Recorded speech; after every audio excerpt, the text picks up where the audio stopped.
boa noite. Vamos começar a live do dia 22 de outubro de 2020. Hoje, no Dia Internacional de Atenção à Gagueira, eu vou ter o prazer aqui de compartilhar com vocês a experiência de uma fonoaudióloga super especial, Andréia de Gioia.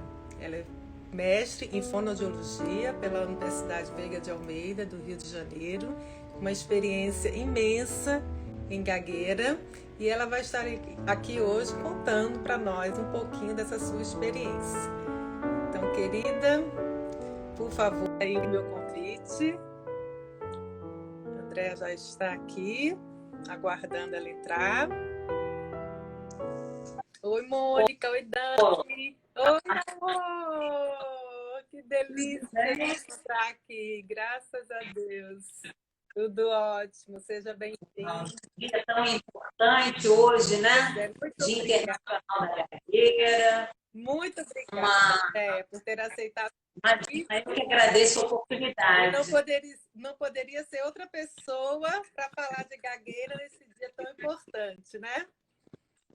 Obrigada pela oportunidade. Eu que agradeço. Querida, durante a semana eu fiz algumas chamadas, nós tivemos muitas perguntas sobre esse tema que é assim inesgotável, não é? Eu fiz minha monografia de faculdade sobre gagueira e na época eu descobri que até Freud tem um caso, né? Um dos casos do Freud é sobre gagueira. Então, você vê como isso é estudado, né, ao longo dos séculos, dos anos, e a gente continua, né, com muitas dúvidas, né, com muitos pacientes, com muitas famílias para orientar, com muitos mitos e inverdades sobre esse tema. E hoje eu gostaria que você aqui nos desse esse prazer, a gente se deleitar com você, para falarmos sobre esse problema dentro da comunicação humana, que é a gagueira. Então, Andréia, para a gente começar assim, vamos situar, né? O que é gagueira? Né? Tem sinônimo? Gagueira é um distúrbio na temporalização da fala que afeta a fluência, que afeta a comunicação. Na verdade, os sujeitos que gaguejam e os sujeitos que não gaguejam cometem características que são rupturas, que são interrupções na fala, né, no discurso. E a fluência da fala é a suavidade, é a facilidade com os sons, com as sílabas, com as palavras, com as frases. Então, a gente precisa falar de forma ininterrupta, né? Quer dizer, cometendo as características que quase todo mundo, tanto os sujeitos que gaguejam como os sujeitos que não gaguejam, cometem pausas, prolongamentos, cometem características, né, do discurso, e as pessoas que gaguejam fazem com uma maior incidência, mas isso se chama disfluência.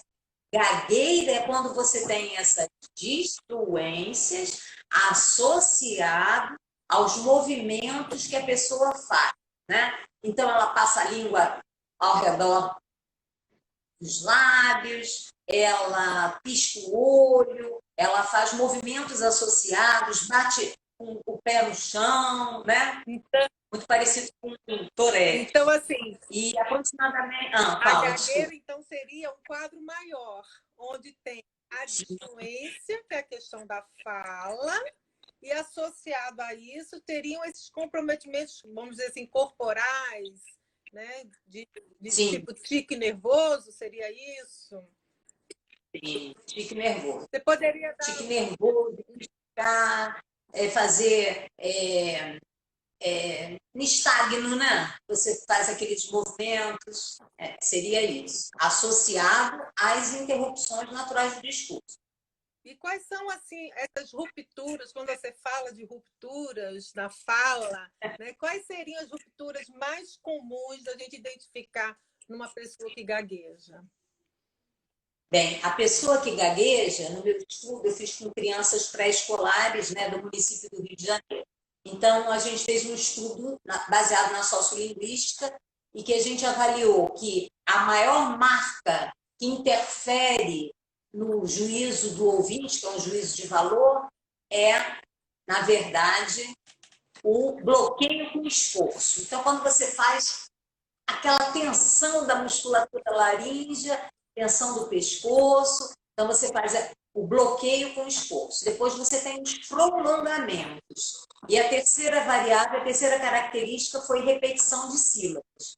Então, nós saímos na rua, falando com os leigos aqui por Copacabana, e até foi minha secretária, e a gente pegou alguns alunos e nós perguntamos: como você identificaria uma pessoa que gagueja? Falando, ouvindo, ou ambos, né? Ou vendo, ouvindo, ou ambos. E 75% das pessoas realmente falaram que era ouvindo. Então, imagina o quanto que a audição é importante em relação a essa variável, né? Que na realidade seria ambos. Seria ambos. E as pessoas acham que não, né? Que acham que quase um percentual alto, né? Andréa, eu ouvi uma frase há muitos anos atrás que falava assim, que a gagueira não está na boca de quem fala, mas nos ouvidos de quem escuta. Isso para explicar que uma pessoa sozinha, se ela estiver no quarto fechado, vamos dizer, ela não gaguejaria. Isso é verdade ou isso é mito, Andréa? Na verdade, a gente tem que levar em consideração para quem você está falando, né, o que você vai falar, todo esse discurso da comunicação. Então, quando a gente gagueja, mas essas variáveis estão todas ligadas ao emocional. Repara que não é psicológico. Certo. O sujeito fala, né? Você vê quando que, na realidade, aparece a gagueira, né? O gatilho da gagueira. Né? Bruce Willis até falou, na separação dos meus pais, eu estava vendo aqui. Então, realmente, aparece com separação de pais, nascimento de irmãos, ingresso na escola pela primeira vez, né? Aparece com o gatilho do emocional, mas ela não é psicológica. Já foi provado que tem uma área no cérebro, né, que faz uma alteração de um neurotransmissor, que é uma conexão entre um neurônio e o outro, o neurotransmissor, né, que se chama dopamina. Então, a dopamina, esses níveis de dopamina vão modificando, e aí o sujeito gagueja. Então, é uma alteração no gânglio da base, chamada de um neurotransmissor chamado dopamina. Muito bem. E é também assim, do mesmo jeito, né, que o gatilho, né, pode ser emocional, né? Até a minha irmã Daniela acabou de perguntar que ela é professora também de escola, ela deve ter. A gagueira também pode desaparecer assim, espontaneamente? Pode. Ela pode, do jeito que veio, ela pode sair, ela pode ir embora espontaneamente. Então tá aí respondida, Dani, a sua pergunta, né? Então, já que você falou disso aí, fala assim, quais são as principais causas da gagueira, sabendo que hoje em dia já tem, né, o componente genético, já está evidenciado isso, essa análise do gene, mas quais são as outras causas que podem, né, desencadear, como você falou, esse gatilho aí para aparecer essas rupturas? Bom, a causa, na verdade, ela é multifatorial. Ela pode ser social, ela pode ser considerada, na realidade, a genética é em termos de 80%, né? É a causa genética, e a gente tem estudos em relação à genética. Desse último artigo que a gente verificou aqui, é um artigo que fala sobre os cromossomos, né, que estão mais afetados na gagueira, né? Então, é um artigo bem atual, de 2020, que fala que é uma mudança dos cromossomos 9, 10, 12, 13, 18.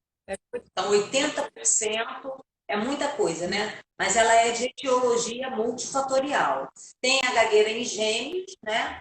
Que a gente tem uma correlação dos monozigóticos, e essa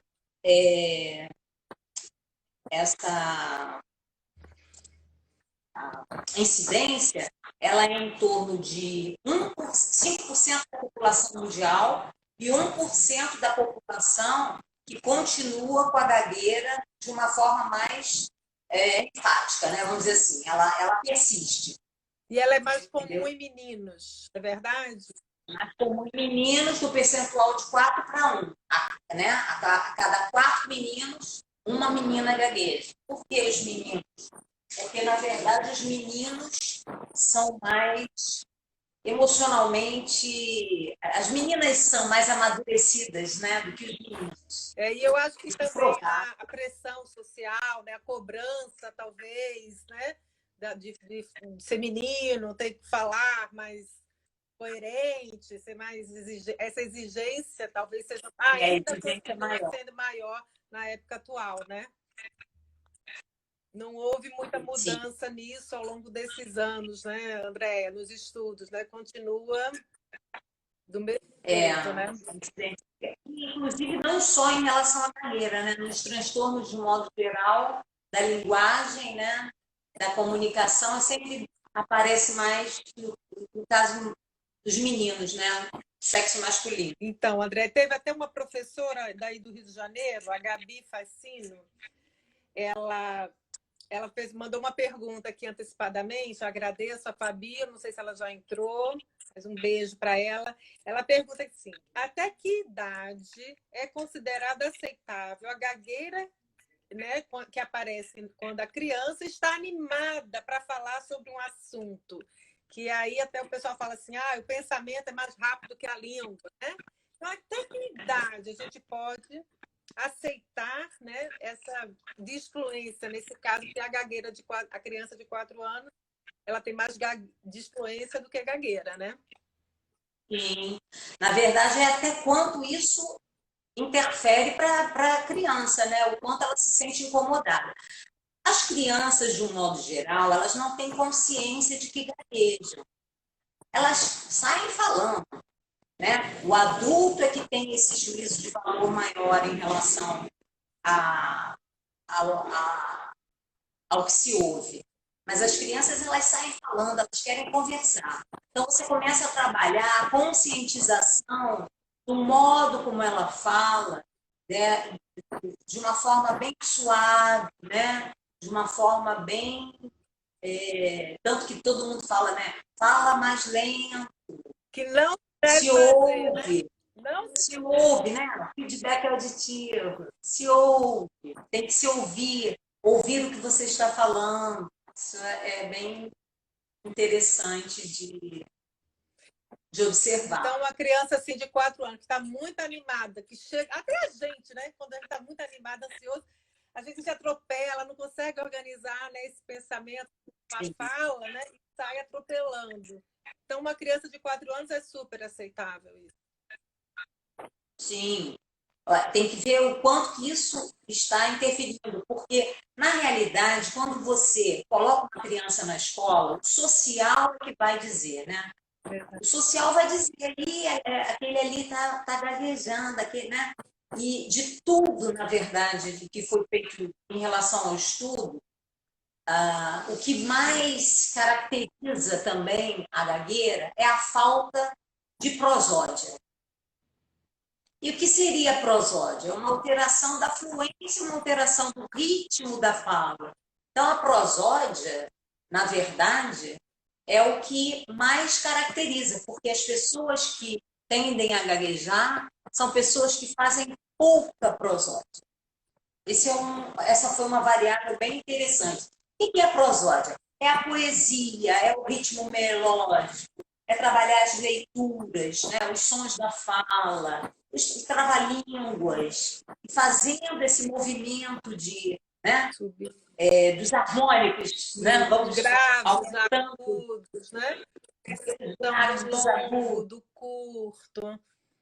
Exato. E provavelmente essas crianças ou adultos que têm alteração de gagueira, é muito comum elas terem alteração também do processamento auditivo, né? Auditivo, sim, do PAC tem. Mas em relação aos sons bifórticos, né, elas têm essa alteração. Isso você pode falar muito bem. Exato. Né? Porque a alteração de prosódia, né, ela tem o desenvolvimento dela é totalmente do nervo auditivo, né? Então a gente suspeita logo que também tem uma alteração de processamento para poder trabalhar com as duas áreas em conjunto, né? Acho que isso é importante, né? Agora, André, eu esqueci de perguntar uma coisa, que quando a gente falou lá, começamos a falar das causas, dessa questão do emocional, né? Eu falei até com você antes que costuma-se, né, dar a culpa a esse aparecimento, né, da gagueira na criança, principalmente, a questões, né, emocionais, né, como separação dos pais, né, a casa que pegou fogo, né? Eu nunca vou esquecer desse exemplo. A criança... Não, Van Riper falava, né? O sofá da sala pegou fogo, o cachorro, sempre ligado a um trauma, né? Interessante. Johnson também. Mas é importante a gente falar aqui que provavelmente já existiam alguns indícios dessa gagueira e que não foram percebidos pela família, né? E em dado momento, aquilo veio a ser mais forte e a família começou a perceber. Então, eu queria que você falasse que é muito importante essa orientação aos pais na criança pequena. Né? O que a gente tem que fazer? Minha irmã perguntou aqui, pode pedir para respirar? Respira. Então, fala um pouquinho aí, Andréia, o que os pais podem fazer, né? Ou que não podem fazer, tá? Para ajudar essa criança que, de repente, começou a gaguejar. A orientação aos pais é que os pais falem com a criança de forma bem natural, aproveitando os momentos com a criança, aproveitando no almoço, no jantar, 15 minutos, conversando, dando atenção a essa criança. Geralmente é muito importante falar com o contato visual. Poucas pessoas sabem da importância que é esse contato visual, porque isso significa que você está sendo bem recebido, né? Então, o contato visual é fundamental. E muitas das vezes as crianças saem falando atropeladamente e não fazem o contato visual. Essa é uma dica, né? E a fala suave.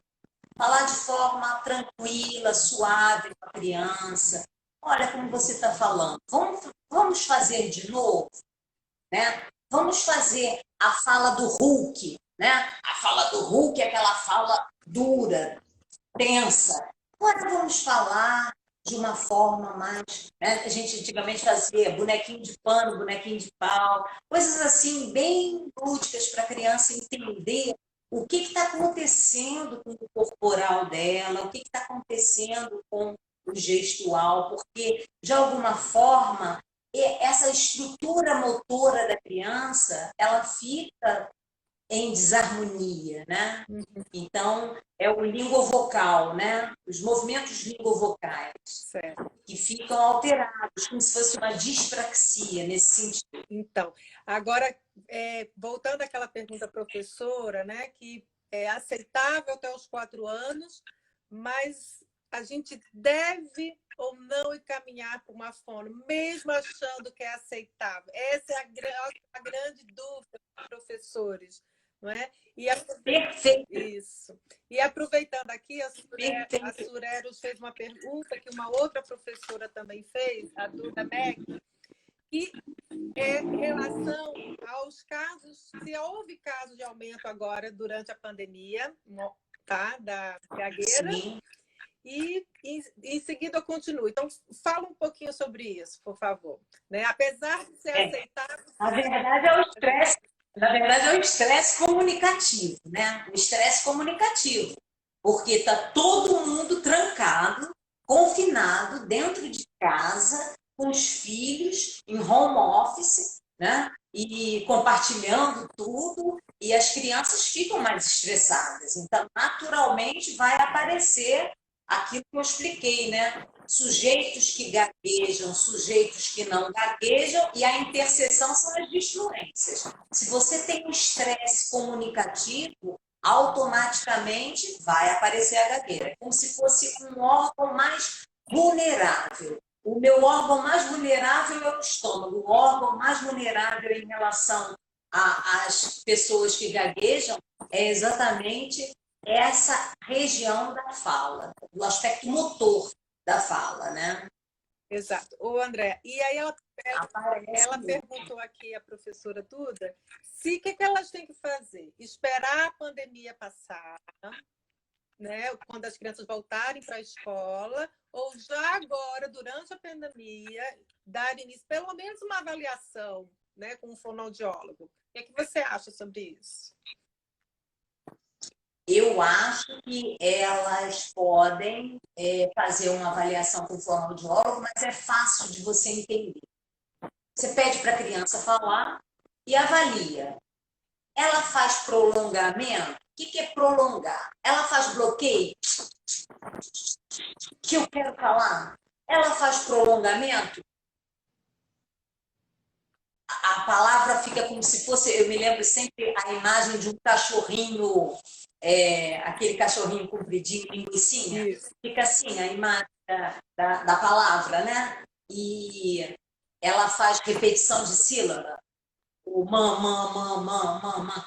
que eu bloqueio, né? Então ela faz bloqueio, ela repete sílaba ou ela prolonga. Se ela tiver essas 3 características, pode mandar para o fonoaudiólogo. São as pistas, né? E aí eu queria que você falasse exatamente agora sobre isso, assim, esse tratamento. Vamos falar desse tratamento, hein? Como é que ele deve ser, com quem que ele deve ser, né? Você sabe que a gente teve, né, algumas chances de ter uma droga aqui nos Estados Unidos que não vingou, não deu certo, infelizmente, quem sabe no futuro. E que aqui nos Estados Unidos eles enfatizam terapia com speech therapist. E aí, André, o que você acha disso? Eu acho que é isso mesmo. Eu acho que já foi provado que não é psicológico. O gatilho é psicológico, mas não é psicológico. Tem uma área no cérebro, já foi provado que tem essa área no cérebro. Então, a gente tem que mandar para o fonoaudiólogo, um fonoaudiólogo especialista, né, influência. O fonoaudiólogo que estuda bastante linguagem, ele também é habilitado para isso. E as técnicas, a gente tem a técnica de respirar suave, a gente tem a técnica do holding, que é a modificação da fala, onde o terapeuta decide quando a criança vai falar, reduzindo os medos que a criança tem, porque a criança tem a ideia que ela é mal falante.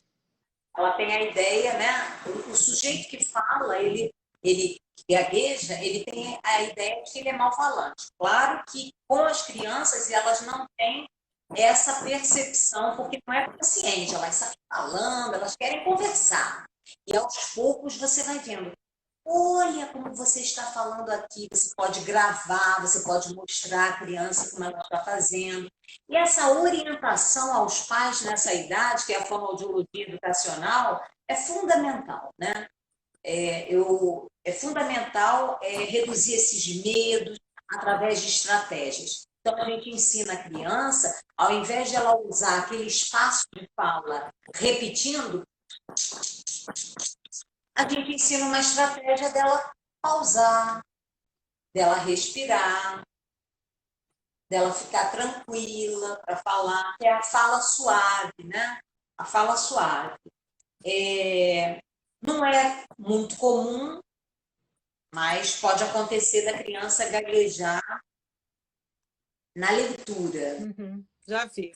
Né? Pode acontecer. Já vi. E a técnica de modelagem é essa técnica de fala lenta.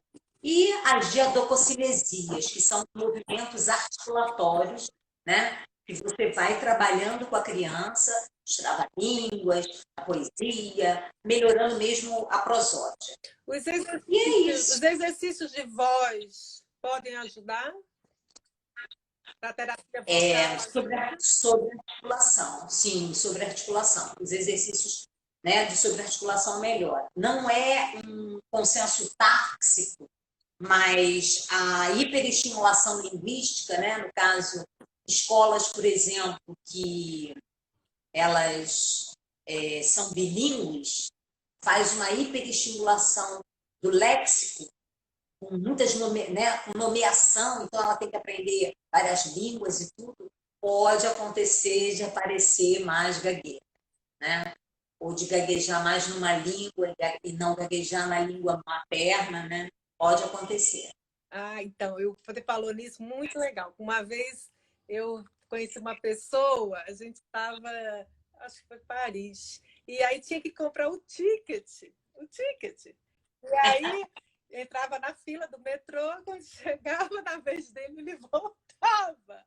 Aí eu perguntei se ele queria, porque fonoaudiólogo, né? Quando vê uma coisa dessa, já imagina o que seja. E aí, quando ele veio falar comigo, né, ele gaguejava demais, né? O francês lá falava. Mas aí, quando eu comecei a conversar com ele em inglês, ele não gaguejou, ele falou muito. Né? Então, assim, o medo era tanto de gaguejar que ele não tinha coragem de chegar lá e pedir para comprar o ticket, né? Eu acabei comprando o ticket para ele. Muito bom. Foi engraçado. Então, assim, tem essa antecipação da gagueira, né? Muito gago já adulto, principalmente, quando já tem essa consciência, né, da gagueira, né? Que a gente chama de antecipação. Então, o evitar falar e a gagueira já aparece. Então, eu me lembro assim que ele suava, sabe? Falando comigo. Exatamente. Treme tudo, né? Impressionante. Eu tive um paciente que ele chegou aqui, ele sentou, ele tremia tanto, ele veio com a mãe, eu não entendi, ele já tinha 35 anos, um engenheiro mecânico, e ele tremia, mas o que está acontecendo? Olha, eu estou me sentindo tão feliz de estar pela primeira vez podendo falar com uma pessoa que está entendendo o que eu faço, o que, né? Porque entender, se colocar no lugar do outro e ter empatia, né, pelo sujeito que está gaguejando. Então, ele procurou, depois que ele fez o tratamento, foi muito interessante. Ele veio, ficou uma semana aqui, morando em Ipanema, ele vinha, depois ele fez até um estudo lá na Veiga, com a eletromiografia, que a gente fez um estudo em eletromiografia, ele foi fazer um estudo em eletromiografia, e ele ficou assim encantado, porque ele disse que na cidade dele as pessoas trabalharam com ele, mas não estavam entendendo o que de fato ele sentia, né? Então ele tremia todo. Eu falei, mas calma, vai dar tudo certo. E nós fizemos um trabalho que eu nunca havia feito na minha vida. Fizemos um trabalho de... Praticamente ele vinha aqui todos os dias. Eu falei, eu nunca fiz uma estimulação assim intensiva. Vamos tentar. E foi muito válido. Muito válido. Ele ficou satisfeito, a mãe veio conversar comigo também, ela ficou super satisfeita. Quer dizer, a gente vai testando, né? Exato. Porque, na verdade, o tratamento é para cada um. Pode ser tratamento de respiração para um, o outro pode ser com metrônomo, né? E a gente vai dando esse ritmo de fala. O trabalho do PAC, com sons, né? É maravilhoso. Olha, cada vez que eu estudo a fonoaudiologia, eu vejo que a nossa profissão foi considerada, né, pela speech, enfim, foi considerada uma das profissões mais inovadoras, e a gente que trabalha com a comunicação, a gente tem que se colocar no lugar do outro, menos apatia, né, e mais empatia. E eu acho que isso é próprio do fonoaudiólogo, né? A gente tem muito essa característica de passar na rua, de perguntar se está precisando de alguma coisa. Impressionante, a gente. Eu até né? Tem isso. Você falando assim, muito lindo. A gente tem isso dentro da gente, né? Nós somos profissionais da área de saúde, mas a gente tem uma linha muito tênue entre a área da educação, né? Porque o fonoaudiólogo, ele é aquele sujeito que ele está na educação, ele está na saúde, ele está na assistência social, ele está em tudo quanto é lugar, ele está na parte, né, do deficiente, né, do entrosamento dessas áreas. Né? Muito linda a nossa profissão. Exato. Comunicação é tudo, né? E é um dever nosso com os gagos, né? A gente começar a evitar as brincadeiras, né? Eu, quando estou numa roda de conversa de piada, se alguém vai contar uma piada de gago, eu interrompo, eu não deixo contar, sabe? Eu tenho o maior respeito e eu acho que é nossa função também, essa função social, de começar a tirar o gago desse papel de chacota, de papéis na televisão que são para divertir, só são para fazer o outro, né, se sentir diminuído.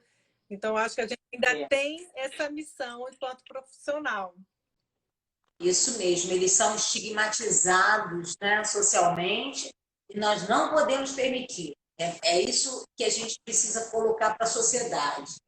Porque quem gagueja, só quem gagueja sabe o que acontece. O adulto, ele começa a fazer, né, trocar as palavras que ele quer falar, e muitas das vezes ele acaba, né, nessa antecipação gaguejando até mais.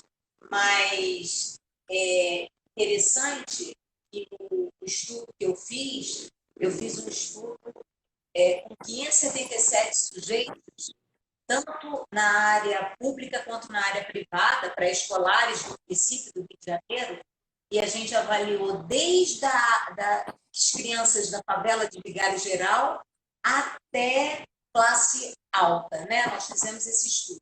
Não existe interferência no social. A única coisa a variável que ficou realmente marcada foi a variável de vocabulário. O vocabulário da criança da classe alta é melhor do que o vocabulário da criança de classe social considerada D, né? Mas é só estimular essa criança, só estimular. Mais refinado, mais amplo, né? De mais desenvolvimento nas áreas semânticas e sintéticas, né? Porque o pessoal da classe D tem um vocabulário também que às vezes a gente nem entende, né? É deles, né? Então, são as gírias aí o tempo todo, né? Que a gente fica falando, meu Deus, agora minha filha fica, tudo é trem, tudo é o trem, quer dizer, as gírias, né?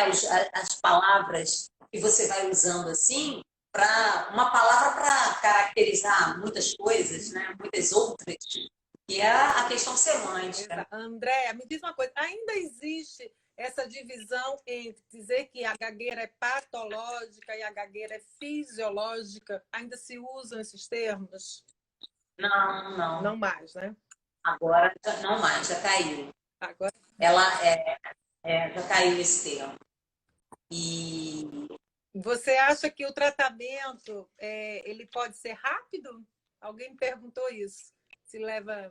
O tratamento, olha, depende dessa escuta, depende da família, depende desse relacionamento que você venha fazer com a família, depende da criança que está na sua frente, se ela realmente tem esse desejo. Tem crianças altamente interativas, né? Então, essas crianças interativas, você vê um resultado rápido. Tem crianças que são mais tímidas. Isso tudo vai interferir também, né? E se ela já começa fazendo contato visual, se ela já começa querendo falar, participar, você já vê automaticamente quando ela chega, pela postura dela, você já imagina o resultado, né? Você falou uma em torno coisa... de 4 a 6 meses, né? A gente percebe isso. Mas é variável. Muito importante, você falou aí do contato visual, né? Eu acho que isso é um dado marcante, né? Para a gente determinar se essa gagueira já passou daquele limite, né? De realmente não dar mais para abrir mão de um tratamento, né? É a questão do contato visual, né, Andréa? Muito, muito importante o contato visual, que eles automaticamente olham para baixo, né? Quando eles percebem assim. E você vai trabalhando de forma bem suave o que está acontecendo, o modo como você está falando, como a gente pode... Que sentimento é esse que passa por você na hora que você está falando e percebe que vai gaguejar? Porque tudo é sentimento, tudo é o pensamento, tudo é emoção, né? É claro. A gente, né, que não tem, né, um problema, diante de uma situação, né, de cobrança, de exposição, a gente pode passar por um momento de influência, né? Imagina quem tem isso, né, como determinar geneticamente para ter, né? Então, Exato. esse ambiente vai favorecer, né, surgir aí essas displâncias mais agravadas ainda, né? Com mais intensidade, vamos dizer assim. A Daniela está perguntando aqui se uma criança que fez terapia e teve alta pode ser reincidente. O que você acha? Olha, pode. Poder pode. Agora, a gente tem que ver o que eu te falo, dependendo da idade, dependendo do contexto dessas variáveis que eu te coloquei. Porque quando existe essas 3 variáveis, bloqueio com esforço, prolongar e repetir sílaba, automaticamente precisa ser. Exato. E como ela falou aí da alta, então você acha que a gagueira tem cura, André? Difícil de falar, né? Porque a gagueira, ela não é que ela tenha cura, ela pode ser controlada, né? A gagueira pode ser controlada da mesma forma com que a gente pode. Nós que não somos considerados gagos, podemos fazer a gagueira, então ela tem que ser aceitável para a pessoa. Então a gente vai trabalhando, à medida que a gente vai melhorando esse ritmo, melhorando a prosódia, melhorando essa entonação que vai sendo dada, né, de forma teatral, né? É interessante o trabalho que a gente realiza com elas, com as crianças, é aquela forma teatral mesmo de trabalhar a gagueira. Então, dependendo disso, como que nós vamos trabalhar de uma forma aceitável. Olha, até aqui você se sente bem, você já está segura para falar, é isso mesmo, mas pode voltar. Ela pode, inclusive, aparecer lá na infância, depois ela voltar na adolescência. Assim, eu tive um caso, foi um dos primeiros casos que eu tive, que o menino, ele gaguejou na infância e ele chegou com 16 anos, quando ele teve a primeira relação sexual dele. Ele ficou muito ansioso e ele, então, começou a gaguejar. Aí nós começamos a trabalhar esse retorno dele e ele ficou super bem. E é muito engraçado isso de você gaguejar com algumas pessoas que você não gagueja com outras, né? Interessante isso. Né? Muito interessante isso. Você gagueja, às vezes, só com determinados padrões, né? Você gagueja com o teu chefe, que você está mais nervoso. Você gagueja com uma... né? Porque quando você fecha, né? É muito comum isso. Você chega em casa, você sai gaguejando. Porque você está à vontade, tirou a roupa, né? Tirou o sapato, você gagueja. Você não gagueja quando você está com fonoaudiólogo, você está ali na escuta, você está prestando mais atenção, né? E na hora que você transpõe essa fase do que você aprendeu na terapia para fora, né? Aí é que é bem legal, porque você já faz a ressignificação desse padrão de fala. É verdade. Eu me lembro disso na época dessa monografia.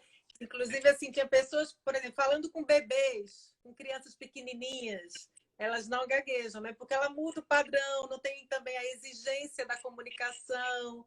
A gente, quando fala com bebê, a gente muda a voz, né? A gente fica mais infantil. Então, a gente cria um novo circuito neuronal, né? Desse ato motor, não é o mesmo que a gente está acostumado a usar. E aí, provavelmente, esse outro circuito tem menos dopamina.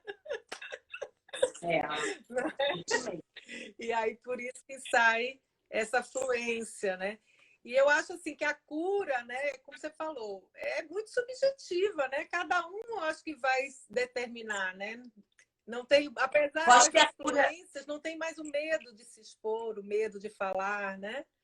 Então, aí eu acho que existe essa cura, que é uma coisa bem pessoal de cada paciente, né? Principalmente do adulto. Ela pode ter a cura espontânea da gagueira, ela pode estar controlada, ou ela pode ter aquela gagueira aceitável. Uma pessoa colocou aqui, Gigi, que eu não tem como não ler, né? Você já viu as perguntas? Está ficando interessante aqui. Ela pode aparecer. Posso ler? Pode. Essa disfluência pode aparecer por um problema emocional? Sim. Ela pode aparecer por um problema emocional como um disparo, né? Eu pensei que a criança ficasse em casa, que ficasse segura, que ela não gaguejasse. Também pode acontecer isso. Mas tem os dois lados. Né? Tem casos que não, eles saem gaguejando mais, ficam à vontade. Esse comentário que a Daniele fez, né? Acho que no ambiente familiar a criança se sente mais segura e não gagueja. Mas é interessante que elas começam a gaguejar em casa, porque quando elas começam a falar, e aí lá naquele início elas ficam procurando a palavra, né? Ou então repetem, ou então prolongam, o pai, ou a mãe, ou o avô, a avó, alguém faz uma cobrança, né? Pode acontecer isso, né? E aí ela começa aquele ciclo vicioso. E toda vez que ela tem que falar com aquela pessoa de casa, ela começa a ter o medo de falar, porque pode ter havido uma cobrança, que às vezes é um olhar, às vezes, né, é um comentário sem maldade, mas que a criança faz uma leitura negativa daquilo e pega para si, né? Emoção. Então, Isso. a maioria das vezes, elas começam até em casa, né? Não é... É mais comum começar até em casa, ou então nessa mudança, como você falou, vai começar a ir para a escola, né? Primeira vez. Então, só esse tempinho de preparação para a escola já é o suficiente, né, para desencadear aí um problema como a gagueira, tá, Dani? E a Margarete, ela é minha amiga, ela é fonoaudióloga também, eu acho que ela entrou depois, Margarete. E aí a gente falou muito essa questão do emocional como um gatilho, né? Como um disparador desse problema que provavelmente, né, tem uma causa genética por trás aí, né, de base, que por algum motivo, outra causa, como você falou no início, é multifatorial, né? Podem ter várias causas sociais, emocional, e a genética corroborando para que apareça esse caso, né, André? Isso. Agora, André, eu queria que você falasse aqui, assim, olha, nós só temos pouquinho tempo, está quase acabando. Ai, meu Deus do céu. Qual seria, assim, para você, André, o mais importante, tanto em nível de escola, atualmente, os professores que estão lidando com os alunos online, tá? Que tenham alunos que gaguejam, tá? Como é que deve ser para os professores esse manejo com essas crianças, a exposição à leitura? Como que você sugeriria para esses professores esse comportamento nas aulas online? Nas aulas online fica difícil de você, na realidade, para expor uma criança assim, você tem que dar um tempo menor para ela falar, né? Quando você perceber que ela está gaguejando, aí você tem que dar um padrão para ela. Vamos lá, vamos falar suave, vamos tentar novamente, né? E aí você vai deixando, porque quando é presencial, a primeira coisa que você faz é o abraço, né? Agora não pode mais, né? O presencial, quando a criança fica nervosa, o presencial é o abraço. Chega aqui, lê para mim, chega mais perto. Agora, nas aulas online, seria você falar com a criança, para ela falar suave, para ela respirar e falar calmamente. Não precisa ficar preocupada, fala dentro do seu tempo, né? Essas aulas online realmente são bem complicadas, né? Tá vendo? Aí, e eu queria falar aqui também a importância do sono em relação à gagueira, né? Que o sono é fundamental. O sono traz esse movimento todo de escuta, né? De atenção, de alerta, que às vezes a criança fica com pouco dorme pouco, né? Então ela fica mais estressada, o estresse comunicativo pode aparecer mais gagueira. Eu te perguntei essa questão do online porque eu acompanho aqui algumas crianças em aula online, tá? E isso que você falou, no português não gagueja, quando ele é exposto ao inglês, é uma gagueira que vem, que só Deus sabe como ele consegue responder. E por quê? Porque eu acho também assim, que o gago ele tem essa coisa de querer dominar, né, quem está ouvindo. E ali ele não pode dominar, porque não está vendo todo mundo, não está vendo as caras, né? Ele não está vendo se a pessoa, porque na imaginação dele pode pensar, vão rir de mim se eu falar errado. Né? Então, assim, acho que piora, né, nessa aula online. E o que eu vejo aqui com a professora aqui em Orlando, nos Estados Unidos, é que ela, nesses momentos, acho super legal o que ela faz. Ela fala assim, fulano, eu vou te chamar por outra mídia, nós vamos fazer um bate-volta separado. Entendeu? Ela faz separado? Que ótimo! ótimo! Faz exercício com ele de consciência fonológica separada. Sim. Bom, exercícios de consciência fonológica, de rima, de poesia, de todo esse processo. É a prosódia, né? Ela faz trabalho da prosódia. Ele tá Nossa, que professor, e gostei dessa coisa. Ele está tão confiante que na última vez que eu fui lá, ele não pediu para ler. Aí ela gostou, quer continuar lendo? Ele leu 2 páginas. Não é muito comum aparecer na leitura, é mais comum aparecer no início das palavras, não aparece quando tem vogal, o início da palavra com vogal, é mais com consoante, porque realmente bloqueia, né? Na leitura não é tão comum, mas aparece. Pode ter casos de aparecer na leitura. Ele pediu, inclusive, para ler, mas eu achei assim que ele quis mostrar a autoconfiança, né? Como ele está ficando melhor. Ele não acende a luz. Tá? A luz, ele fica meio que na sombra. Mas é muito interessante isso. Então, assim, ela não expunha muito ele, mas agora ele está pedindo porque ela está fazendo esse trabalho separado com a criança, dando mais segurança. Até a mãe comentou que também achou que ele está mais seguro. Né? Então, acho que ficaria uma dica boa aí para a galera que dá aula online, né?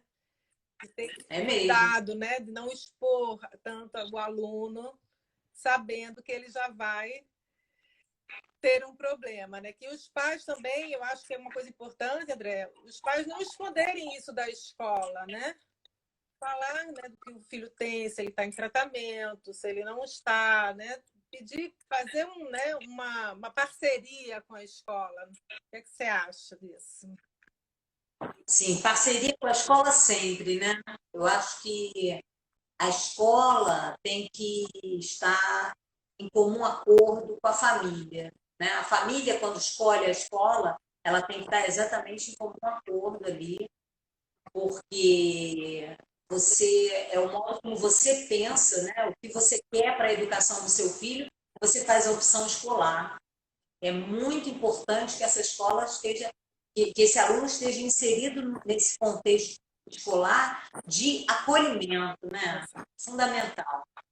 O acolhimento é tudo, né? É tudo. Nossa, eu costumo dizer, não existe escola boa. Existe escola que acolhe o nosso filho, nosso aluno. Sim. Então, essa é a escola boa. Né? Essa é a escola do nosso filho, né? É aquela escola. Você quer colocar o teu filho na escola que você estudaria, que você quer o melhor para ele. Né? Exato, exato. Tem que ser parceiro da escola, os pais. Então, André, hoje, dia 22 de outubro, Dia Internacional de Atenção à Gagueira, eu queria muito te agradecer demais. Foi maravilhoso saber que você fez essa pesquisa com 500 e quantos alunos? 77. 577 pré-escolares. Uma amostra bastante significativa, né? Um trabalho muito bacana. E saber que você é uma profissional assim tão delicada, tão deliciosa. Muito obrigada por ter aceitado esse convite. Eu que agradeço. E eu queria que você tivesse aí esses 2 últimos minutinhos para passar a sua mensagem, o que você quiser falar do seu coração, as pessoas que estão participando e para as futuras pessoas que vão ver, porque vai ficar gravado, até perguntar aqui no início, tá bom? E depois fica lá no canal do YouTube, o Rapport Cognitivo, tá? Foi a Cláudia aqui que perguntou se ia ficar gravado. Vou deixar gravado, tá, Cláudia? Não se preocupe. Olha, eu queria agradecer primeiro a oportunidade que você me deu. Eu fiquei muito feliz quando você me ligou. Eu realmente gosto demais de falar sobre gagueira, é um assunto que eu amo, dentre outros. Mas queria agradecer aos meus familiares que estão aqui, que eu estou vendo que todo mundo está me prestigiando. Queria dizer que a comunicação humana, ela perpassa pelo sentimento, pela emoção, pelo pensamento. Então, a gente tem que valorizar a fala, né? A escuta desse sujeito, desse falante, e tirar a ideia da apatia e passar para a ideia da empatia. Porque é muito importante você estar do lado de uma pessoa que compreende o que acontece quando você fala, né? Isso é fundamental. E é isso. Muito obrigada, querida. Coração Eu que agradeço. enorme para você. E até a próxima, se Deus quiser. Deus te abençoe, Andréia. Você também, querida. Um prazer enorme. Boa Beijo noite. grande. Beijo. Fica com Deus. Obrigada. Tchau. Tchau.